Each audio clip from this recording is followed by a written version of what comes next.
Hello, one and all. Welcome to another episode of MMA Video Analysis. This one, we're talking Chris Weidman, UFC 309. Chris Weidman will be opening that card, the main card that is.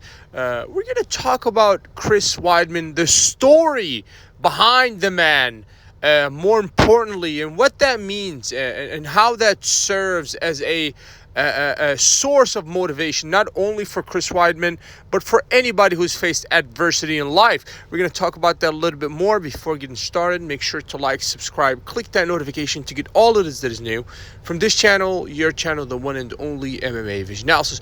There are a couple things that made Chris Weidman's last performance impressive. First and foremost, the guy is in his 40s. Second thing, obviously, last time around, I guess, the time before the win, I believe he lost to a Brad Tavares. And that was after a couple years worth of, time out due to a horrific leg injury, obviously. So, time and time again, Chris Weidman has showed us that he is able to overcome the obstacles that life threw his way. In all honesty, I don't think for Chris Weidman it's much of him chasing titles at this point as it is just him proving to himself that it could be done. Nobody can truly tell you, no, you cannot do it.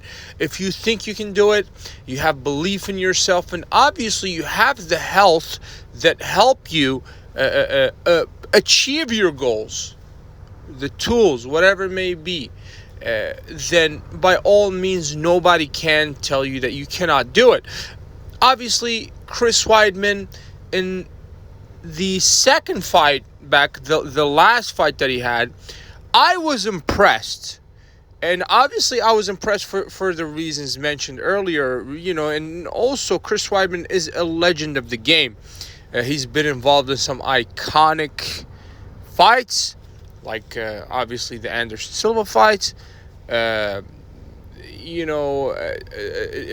Weidman is probably the turning point, or was the turning point for Anderson Silva's career. And obviously, at the age of 40, I want to say 41 right now, Chris Weidman, still fighting at the highest level. UFC comes back after all the adversity that he's faced. And honesty, all I have is respect for the story that is Chris Weidman.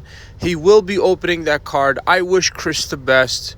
I also wish his opponent the best. But when we're talking Chris Weidman, it's just the storyline behind the guy. It's something to admire, truthfully. I wish Chris the best.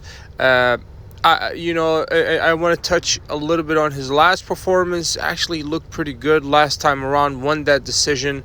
His first fight back against Brad Tavares, he did look a bit rusty. I wonder how Chris Weidman is going to look in the night of UFC 309. Wish the guy the best. I don't know what to expect from Chris Weidman, win, lose, or draw. Will this be his last fight? I guess it all depends on how he looks tonight of UFC 309, and in all honesty, if he truthfully wants to compete still and he looks good, and there's always a chance to capture titles at a late age. Just look at Glover Teixeira. I believe Glover won it at 40 as well, light heavyweight that is. So for Chris, I just wish the guy the best, and it's just the storyline. There's a lot to admire there. Best of luck to Chris and his opponent, not of UFC 309. I'm super stoked to see Chris back in there. If you made it this far, I appreciate you for sticking around. Please let me know what you think in the comments, and like, subscribe for more.